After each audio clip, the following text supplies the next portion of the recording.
Well, we are back here again. A longtime friend of the podcast here, Grace MacLeod, has been on both on our Get to Know Your Wedding Pro. And then I was looking up what we titled our when we were doing the Best Made Weddings planning podcast, which all those are still available, over on the website. But during COVID and all of that, we were doing a lot more wedding planning. And I think it was called Wedding Planning Wellbeing. So we have That's Grace right. back here again. We're working through new episodes to Get to Know Your Wedding Pro, dealing with Facebook issues right now, posting them, but we're getting them in. This is a good reintroduction to Grace, and then a new course that you have going on in terms of pre-wedding counseling and all that stuff. So first off, Grace, how are you doing? I'm doing great. I'm enjoying. We had a wonderful year this year. Had some fantastic couples that I got to help get married, and now it's in our quieter time.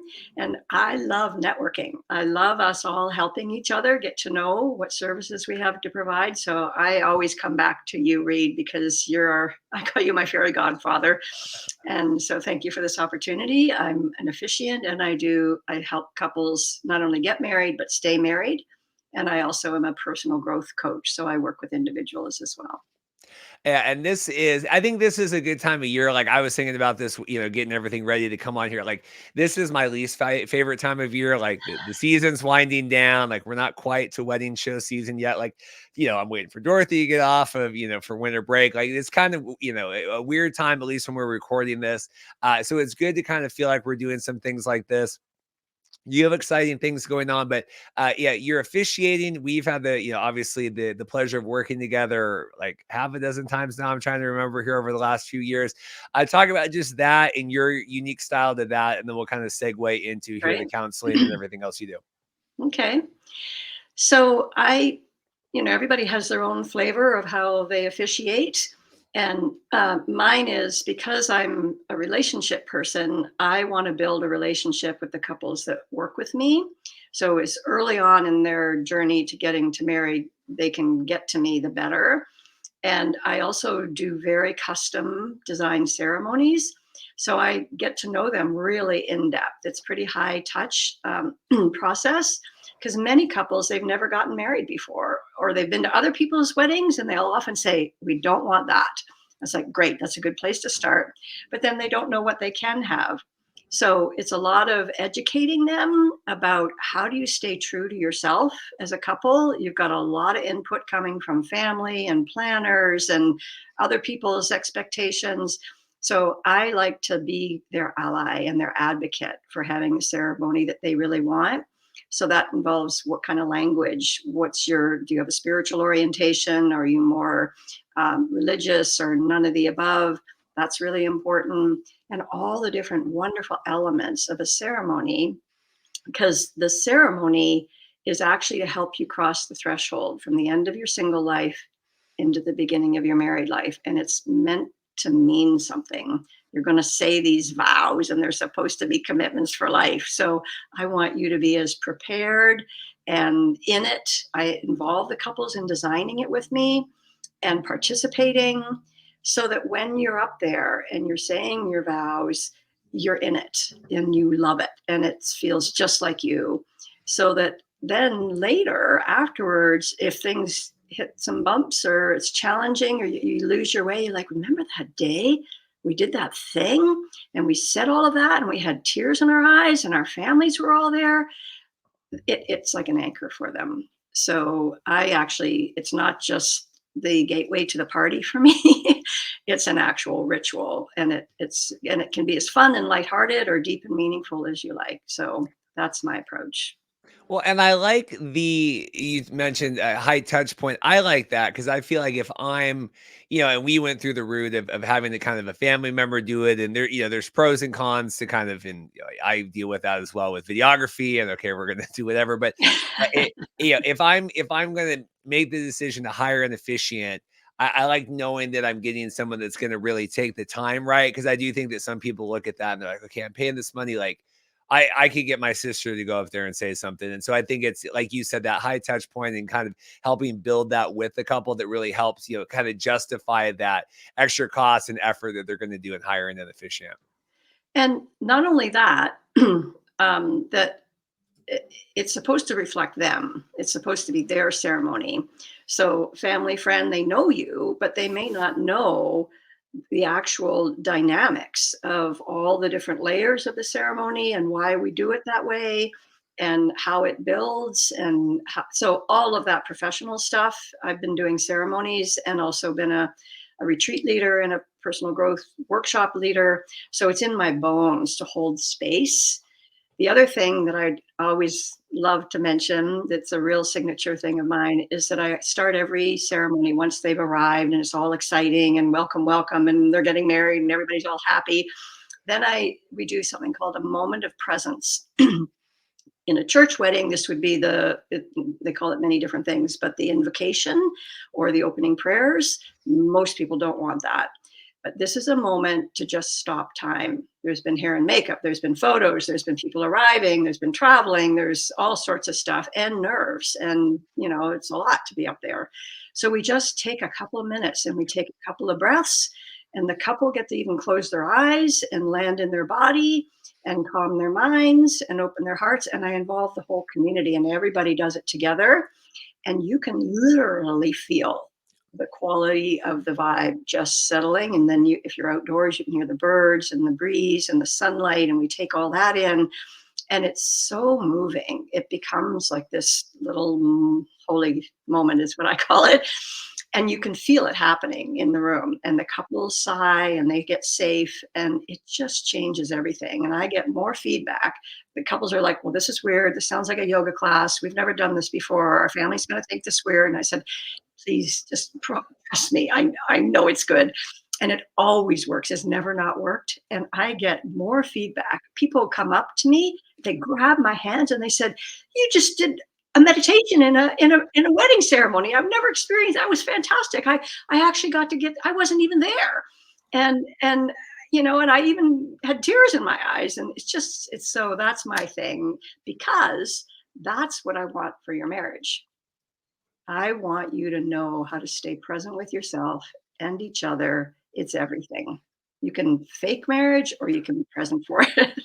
So that's why I do that. And then we go on and do all the different layers and I pronounce them and they kiss and off they go and we get their license signed. It's good. So, yeah, it's perfect. So that's good. Yeah, and I think that does a good job of kind of, I don't know. I think hiring an officiant is so like personality based as well in terms of like who do we get along with, and I think that you do a really good job of portraying like this is who I am and this is what I want to help you guys do. I just think that's important as well. I think a lot of the times people view hiring an officiant as more kind of like, uh, well, it's kind of generic. I'm hiring someone that they're going to kind of do this. And I think you're a good Yeah. example of, taking the Yes. time, doing the research and Mhm. everything gets you someone that fits in well. And many officiants, they do a lot of volume. Their rates are lower so that it's more accessible to a lot of people, and they do a big volume. So their ceremonies are very scripted. They're already designed. And then the name of the couple goes in and maybe a couple of points about who they are. And they read it off their page. I can't, I just can't. So I design it with them. They get to see it, they get to edit it, they get to say, no, not that, yes, that. Don't forget about mom and whoever's over there. And then when I'm up there, of course, I have it to follow. But by then, I know them well enough that I can say a lot of it. And I relate right to them and I relate to their guests and I call them out and involve them and make sure they're participating. So it's very alive and it's very authentic. And that's just who I am. And it makes it more satisfying for everybody. So. Well, that's good. So then we've talked, and like I said, you were on before talking kind of the wedding planning, well-being, getting to know. I kind of like pre-figuring a lot of these things out, kind of as you're going through the wedding process. Talk through your counseling, and then now specifically what we have new, and we'll kind of start segueing into that. Yeah. So the interesting thing about if you get married and you're pretty young, um, it seems, I don't know if this is a correlation, but the younger and the newer your relationship is, the more when I say, hey kids, hey guys, have you considered doing some premarital counseling? Oh, no, no, we're good, we're good, we got it, we got it. And I believe them. I believe they're in that beautiful bubble where everything is just lovely. And so I'm like, well, bless you, good for you. The couples that have been together longer, or it's a second marriage, they're like, yeah, we could use some of that because we love each other. We're a pretty good team at doing life together, but we've noticed that we've got these places where we just don't know how to navigate it. We don't have the skill set. So most people think of counseling, whether it's personal counseling or marriage counseling, is that there's something wrong. And that's just so not my approach. I was trained in psychology and all of that stuff. And then I went into the personal development world where it's like life is about growing. And none of us learned when we were growing up, how do you be a human being? And how do you be authentic? And how do you get connected to who you are and what's all going on? So my approach is more about self-development and self-education, self-awareness, and it's body-mind. It's like the presence moment. It's breath-based. It's how do you pay attention to yourself? How do you get to know yourself? And then how do you bring all that to another person who's doing the exact same thing and keep staying connected? So it's a personal growth and a relationship growth orientation rather than a you guys have got problems and you need fixing. So that's the first thing I want everybody to know. And so, in my opinion, we all could benefit from that. We're all here to grow. We all have an essential self, and we're here to develop that and bring our gifts to the world.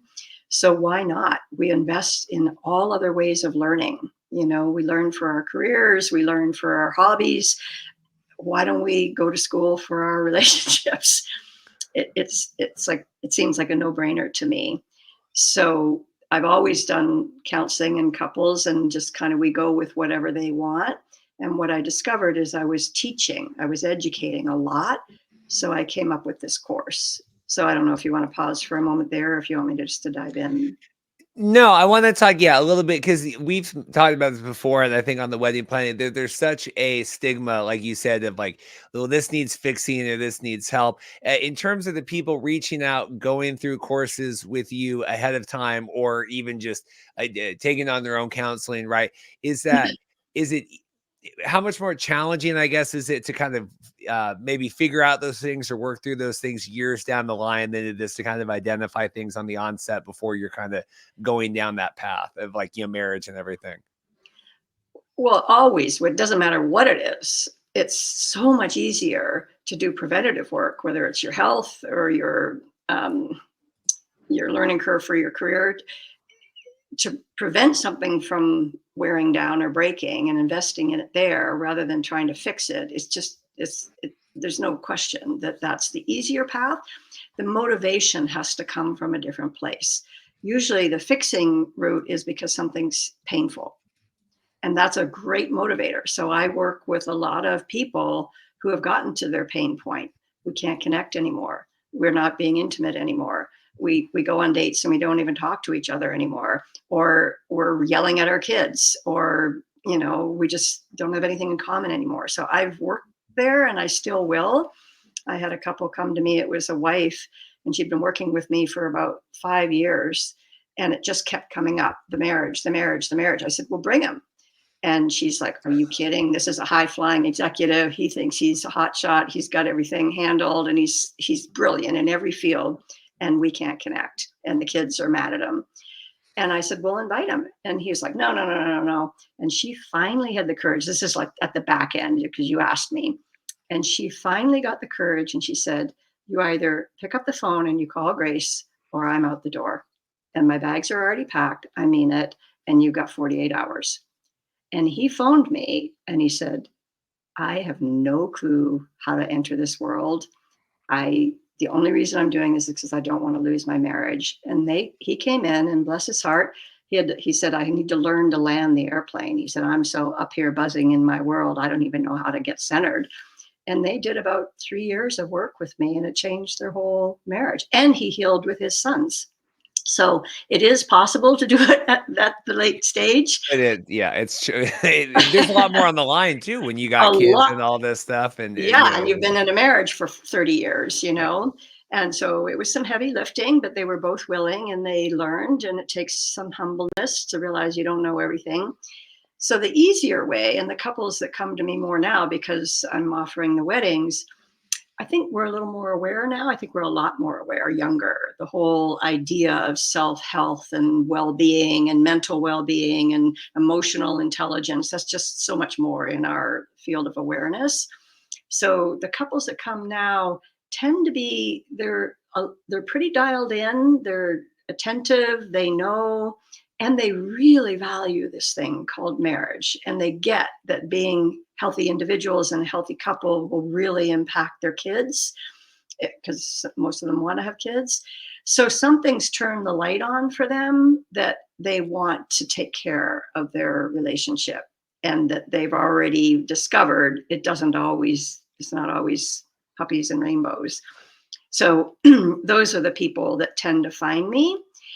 What's starting to happen is when people interview me for officiating, I always bring it up. Hey, have you considered this? I just had a couple yesterday, and they're like, never even thought about it. It just never crossed our mind. And when I mentioned this, it's like, why wouldn't you want to invest in this? And why wouldn't you want to go to school for this? They signed up. So people just need to sometimes understand the why behind do it. And that's what I'm about. That's why I wanted to do this, is I want to educate, whether it's couples or vendors that are working with them. Why would I want to do this? So. And yeah, and then we talked kind of off before hitting record, okay, it's always like, what is the direction of this podcast? Kind of what's the audience? And I do think this is, people that want to get to know their vendors more, vendors learning, like when we do WIPA or something, hey, I'm sharing, this is what I do with other vendors. I think this is a great forum for that as well. People know, okay, it's officiant Grace, but if I'm a photographer and we're just I'm brainstorming with a couple about other things they want to look through, or whatever kind of vendor type you are. So it's good to know kind of the myriad of different things that you offer. And so now we can go, I have your website up here. We can scroll down. And so what is the new 12-week session that you are working through here? Let me just mention about the vendors for just a Yep, second. yep. Many of you have a much bigger relationship with the couples than I get to have, especially the planners and sometimes photographers and videographers. Sometimes you travel with them through life.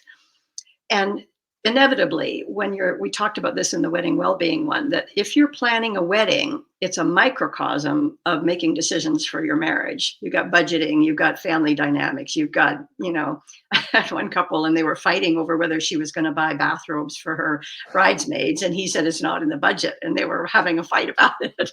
So there's plenty in planning a wedding. So vendors, if you're listening to this and you do have that kind of relationship of trust with your couples, and you see, that they're having a hard time getting onto the same page about decisions, or it's just stressful for them, it's a perfect opportunity to say, hey, have you ever considered getting some support for this period, for the planning or afterwards? And we have this great resource in our community, and this is all about growing your love. It's not about fixing you.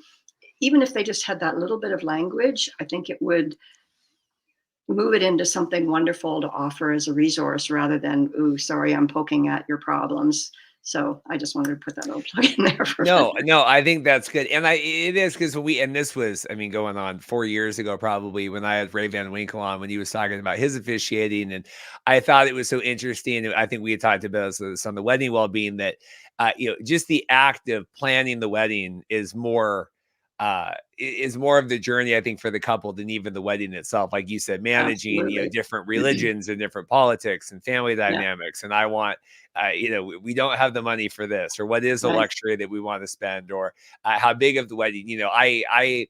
My consults aren't nearly as in depth as I would say, obviously photographer and even DJ and officiant.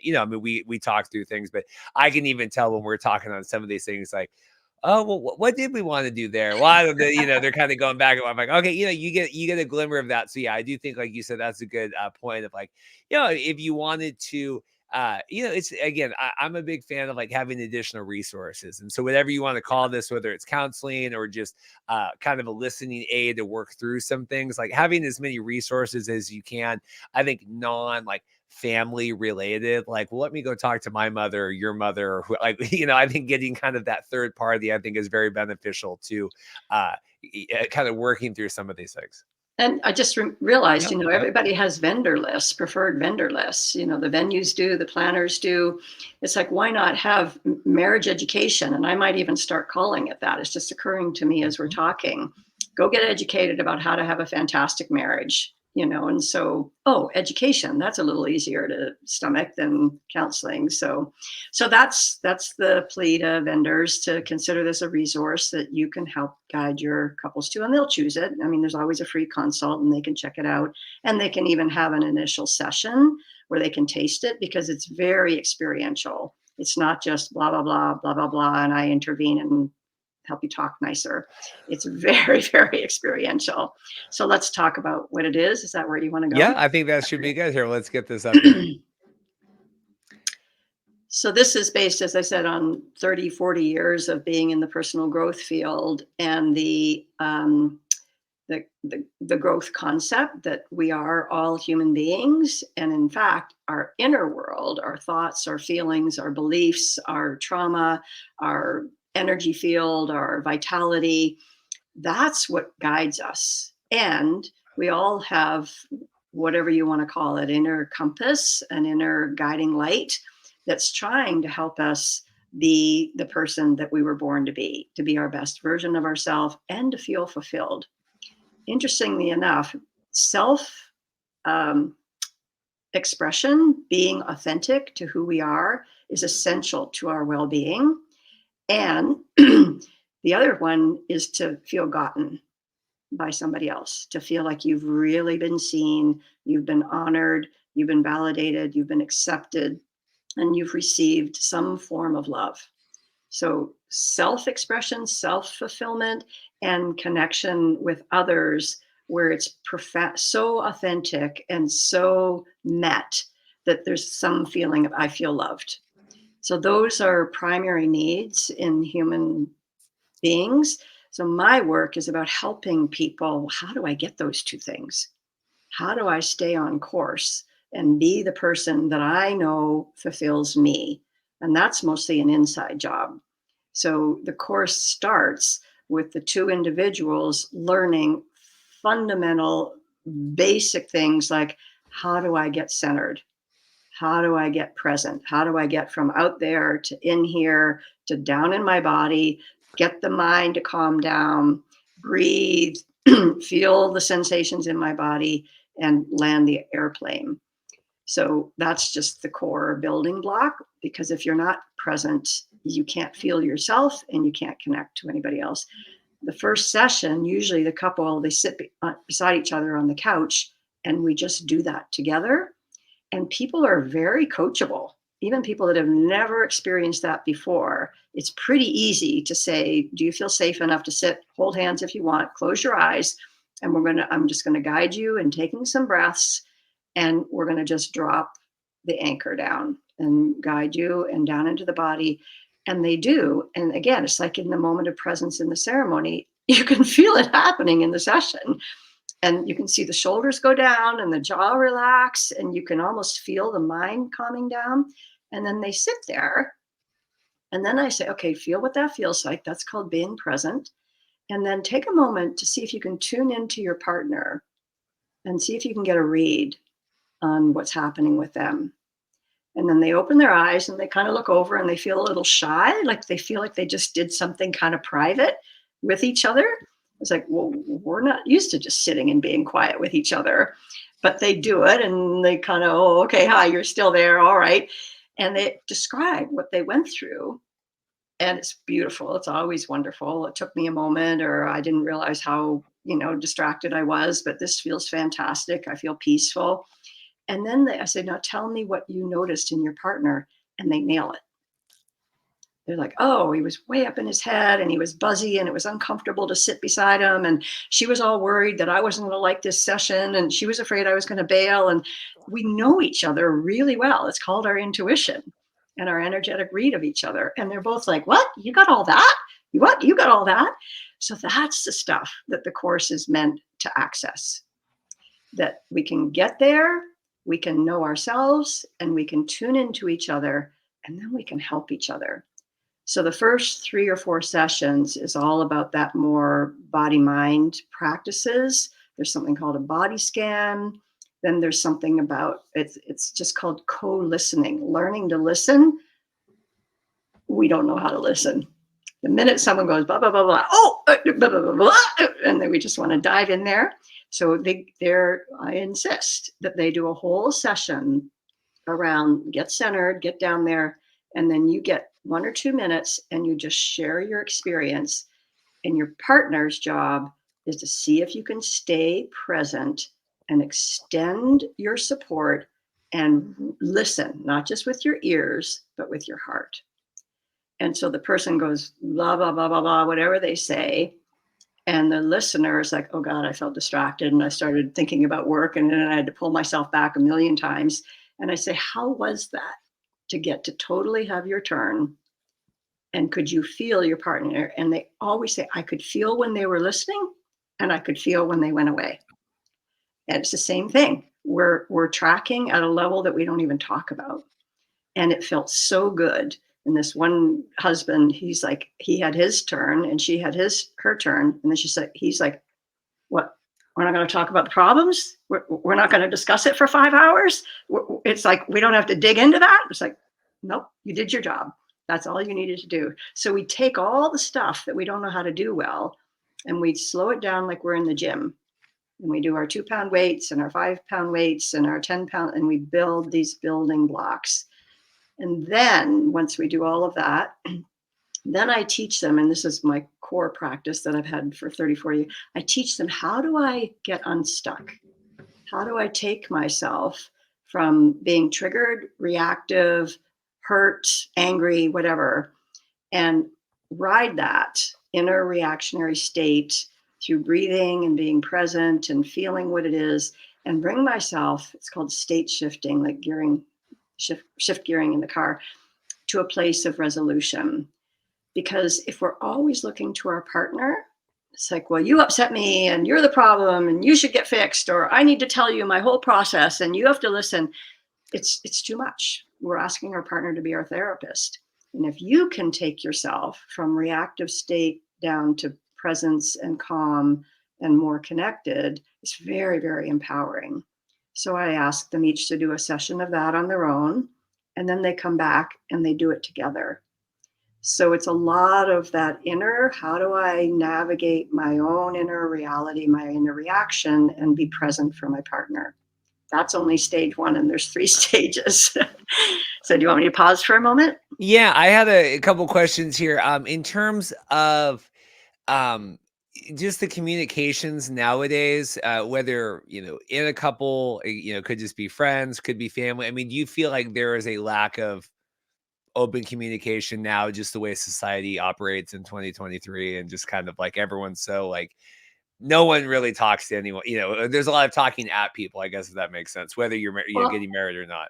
it's pretty much always been that way. Yeah. I think the problem is that, with the internet and the constant overload of information, we are filled up. We're just overwhelmed, and the soundbite is that. So the quality of our attention and our ability to go from multitasking and spread out all over the place to just, this is why I spend so much time on this. We need to collect ourselves, turn off the outer world, and discover what a relief it is just to come here and get connected to ourselves. So yes, Reed, we're building up those core abilities again to, I can't say it enough, be present to ourselves, be grounded, be centered, be breathing, all cohesive inside, and to do that and what I notice as a so-called therapist, it takes care of at least 50%, if not 70%, of this feeling of we're disconnected, we're at conflict with each other. Because when 2 people get present, it's very safe and it's very pleasant to be around, it's very calming. And then the heart's open. It's like, oh, there you are. Oh, there you are. I thought we had to drag that thing out for a couple of hours. Well, we will get to it, but mostly we want to get reconnected. So yes, it is chronic, but it's not that different. I've been doing this for a long time, and people are mostly trained to be up here and out there. And the journey down and in is just, it's the coming home to ourselves. So, and the cool thing is everybody can do it. And I've taught this to people in every situation in life, and it happens pretty easily. The Gotcha. main thing is getting them to invest in practicing. So that's the third part of the program. So should we go to the Yeah, middle so part? so you said so that was the first part here go through. So 12 weeks, so is it 4, 4, and 4? Is that Yeah, how it goes? yeah, pretty much. Yeah. So we know how to get present, we know how to be centered, we know how to just sit with each other and feel how safe that feels. We even know how to listen without interrupting, and why listening is so challenging, and how to be a supportive presence. And we even know how to, maybe at least a taste of it, how to resolve our own reactionary thing so we feel safe and confident. Then we're into, now we need to learn how to communicate and dialogue with each other. And usually what happens is couples want to talk about the content. It's like, well, I want the big house. Well, I don't want the big house because I don't want to pay a mortgage for 50 years. I want a small house so we can have money and retire and go travel in the world. They're both valid. You can talk about it till the cows come home and you won't necessarily get anywhere. There's a beautiful process that I learned. It's called conscious dialogue. And it's that same thing where one person gets a turn to be the speaker. And then this time, you're not only going to be the listener, but you're going to provide a very, very specific set of responses that help the speaker go down further. It's not usually the content. It means something, and it's stuck to something, either something of high value or something that hurts. So this responder, you go, I want the big house, and oh, the very first thing is that you paraphrase back. Did I get your content? Oh, so you want the big house because you've always wanted a big house and you dreamed of having a big house, and it really matters. It's like, that's your dream, right? Did I get your content? Yes, you heard me. Or no, you didn't hear the part about it has to have a pool. Did you hear that part? Oh, it has to have a pool. Got it. Because sometimes we don't even get the content because we're so in our own thing. And so one check mark. Okay, got the content. This next thing is mind-bogglingly powerful, and very few people do it. It's called validation. Oh, I get that that's how it is for you. You really, really want the big house with the pool. Yes. And you're giving back the person their thing. And it's the same as if a little kid comes and says, Mommy, there's monsters under the bed. And you go, no, no, no, no, honey, there's no monsters. It's like, oh, for you, there's monsters? Yes. Because we all have our own version of reality that's going on. So validate. It's not yours. You'll have your turn. Everything about this course is we divide it up and we slow it down because we're mostly cutting each other off. And you get your turn, and we're going to get you all the way through, and I'll have my turn later. And that takes skill, and that just plain old takes practice to have enough commitment to get somewhere new that you're willing to do it differently. And so, oh, so you want the big house, and that's really important to you. And I get that that's how it is for you. Often people will cry. I'm using a pretty silly example, but it's like, you really want me to call you if I'm going to be late for dinner? Yes, I really do. Even though I've always come home, even though I've never not come home, you still really want me to call? Yes, I really do. And it's like, I get that that's how it is for you. And then the third one is empathy. The We third don't step. care. Third step in the dialogue Okay. is empathy. Yes, you got my content. Yes, you get that how it is for me. Oh, wow. So this is like a childhood dream for you, isn't it? And it's like your whole heart is in this, isn't it? And you feel really, really like, it's like it would be just amazing for you if you could finally have this. It would make you so happy, right? And you are trying to get inside their heart and feel what it feels like for them. And you may think, big house is nothing, or why do I have to call you? It's nothing. And you're getting down to, what do they feel? Or what do you feel on their behalf? Wow, you're my honey, you're my love, and you're all stressed out about this, and you're afraid that you're not going to get this? That must feel awful to you. Yes, it feels awful to me.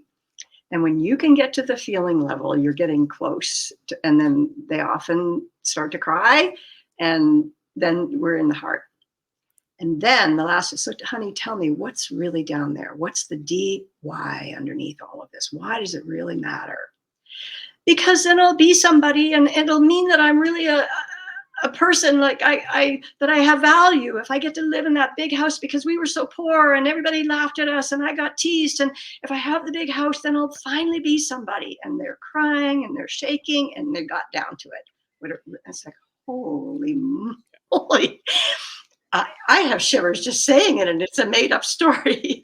Or, the call. It's like, you really need me to call you? Yes, yes. I do. Why, honey? Why? Because I love you and I'm terrified you're gonna die. Whoa, really? It's quite often something that deep. And if you don't get down there, you can't take care of Yeah. that thing.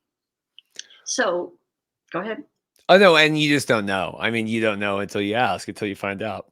Even though this is your life partner, Wow. and even though you've been married to them for 20 years, you may know it in your head, but for two of you to go down into that very vulnerable, very deeply intimate soul space together, that's where the intimacy is. Yeah.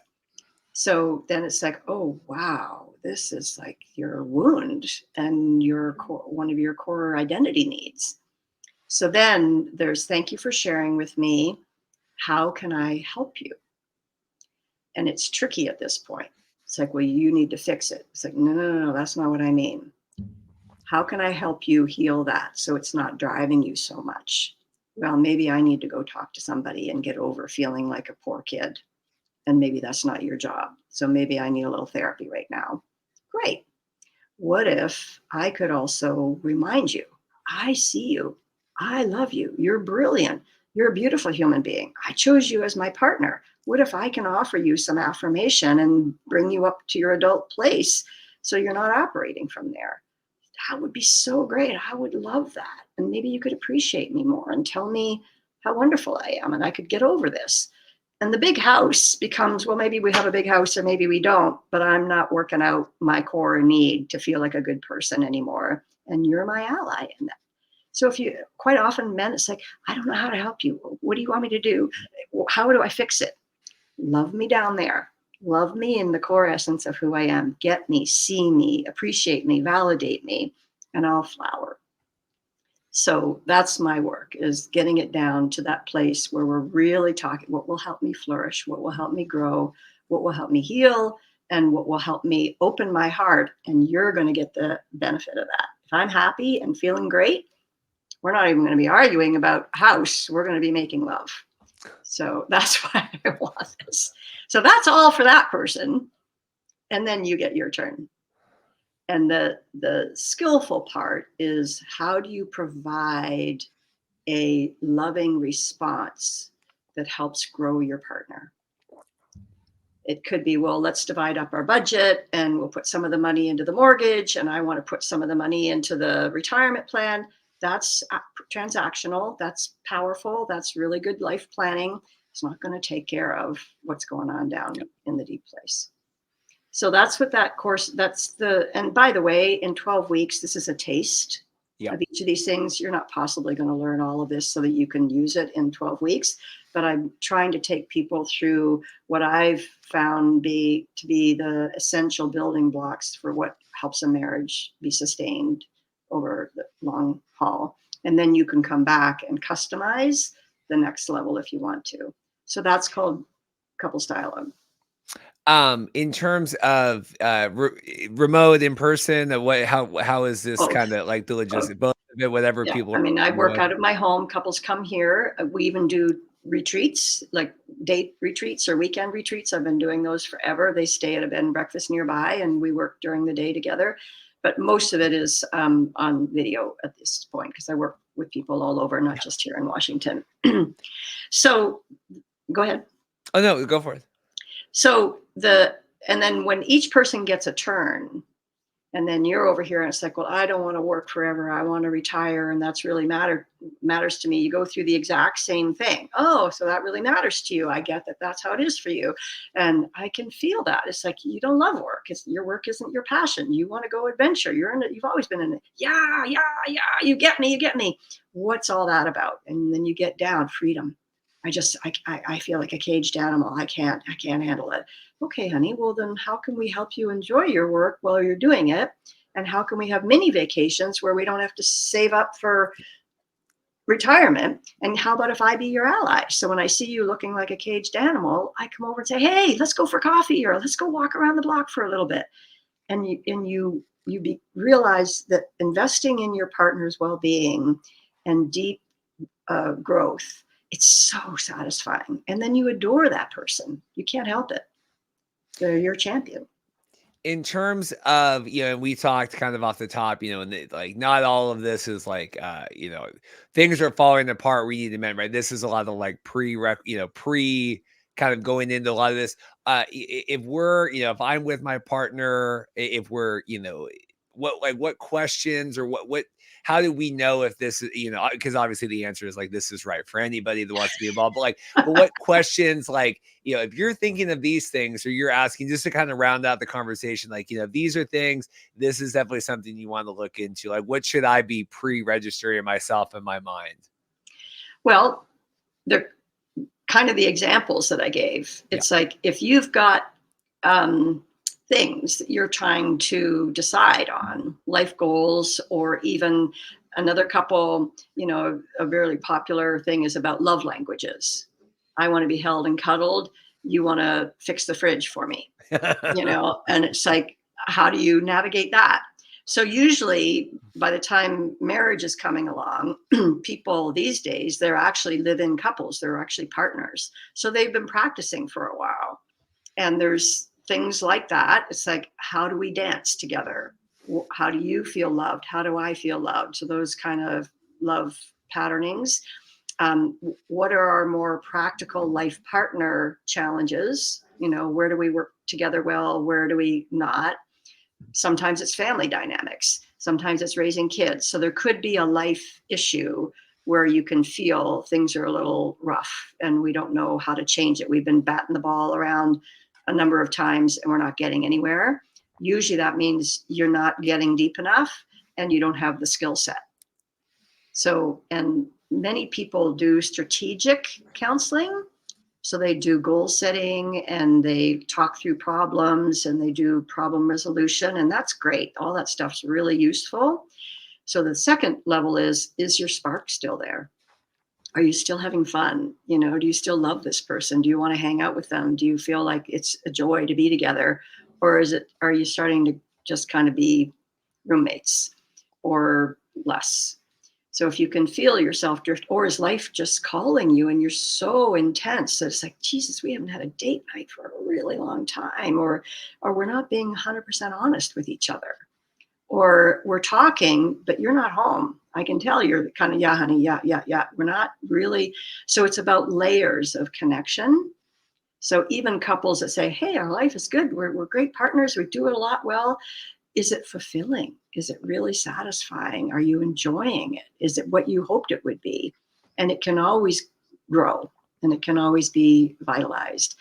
The other analogy I give is that it's a living dynamic and you keep changing and your partnership keeps changing. If you're not watering it and feeding it, it's going to wilt. And because life gets so busy, what are you doing? And that's the third part of the course. So should we talk about that for a minute? Absolutely.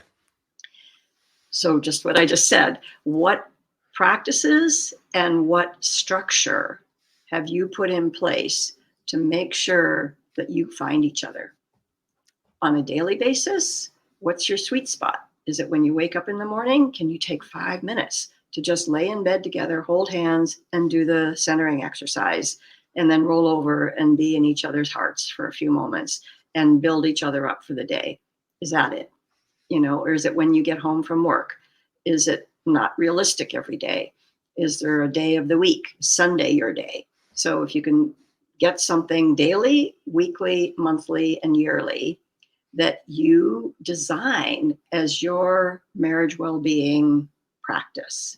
So I know couples that they do not only a date night for fun, but they do a marriage check-in date once a month. It's like, no, we're not going to a movie. No, we're not going out socially. We're sitting down, whatever we want, dinner, candles, whatever. And it's like, how are we doing? How are you? What do you need? What do I need? What's the quality of our connection? And it just makes me want to cry. It's like, why wouldn't you want to do that? All the time. It's the most precious thing. Not everybody gets this in life. And to say it's ours, it's our first baby. Let's find out, how are we doing? And if we don't know how to take care of it, let's go get some help. So build those in, so you're getting feedback and you're finding each other. And then the connection practices, which are the beginning of the course, are we doing those?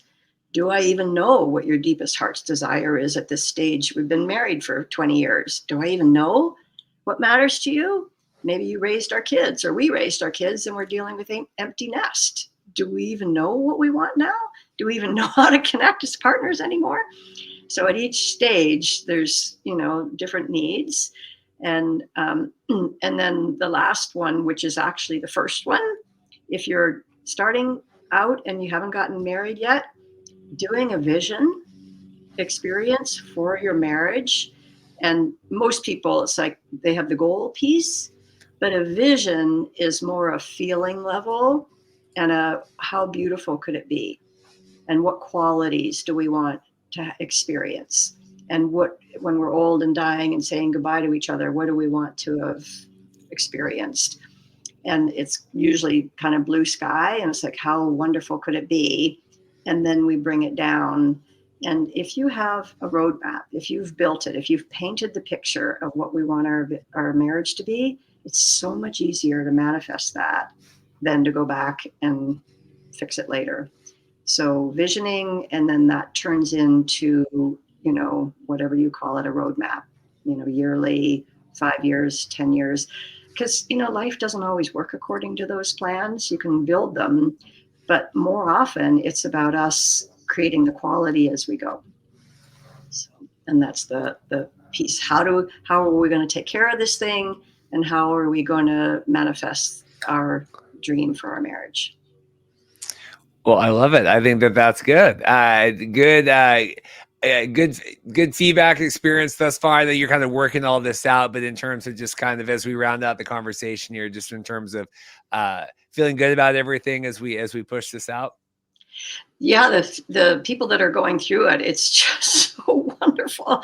I mean, in every example, one couple did the course before they got married.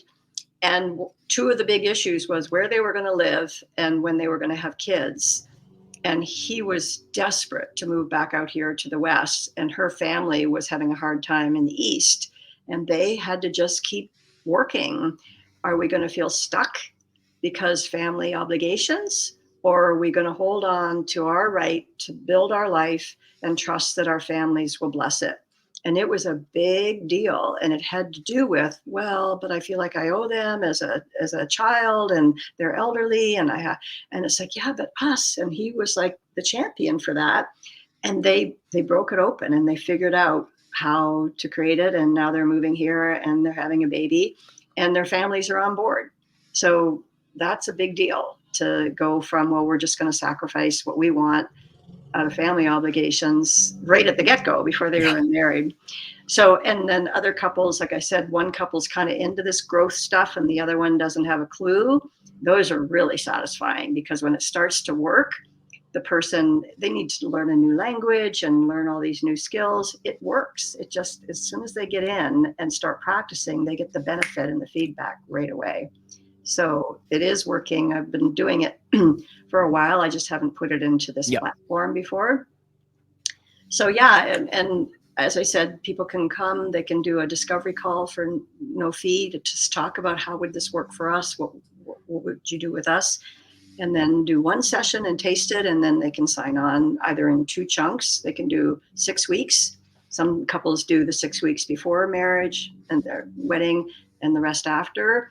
But I'm appealing to couples at every stage. pre-marriage, marriage, 5 years in, 10 years in, 20 years in. It works for everybody.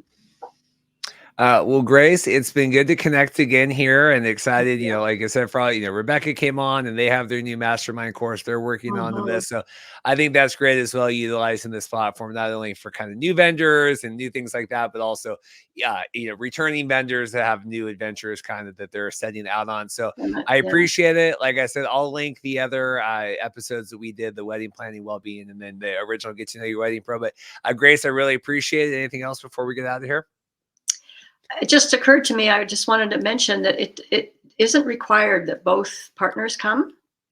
I've had quite often one's interested and the other one's not on board yet. It's so powerful if you, when you get into the whole Richie dynamic, can just stay centered and breathing and do that whole paraphrasing, validating, empathy. You can change the dynamic all on your own. So I don't like that. wait if you're, because this happens a lot. It's like one's in and one's not ready. Come anyway. We'll go through the whole thing and you'll become the Obi-Wan Kenobi of your relationship. I like that. Well, Yeah. Grace, thank you so Thank much you again, so much. officiantgrace.com. I'm sure we'll be seeing each other again here coming up at one of the events, but certainly appreciate your time today. Thank you, Reed. You're great. I appreciate the broadcast. Take care. Awesome. Thank you so much. All right. Bye bye.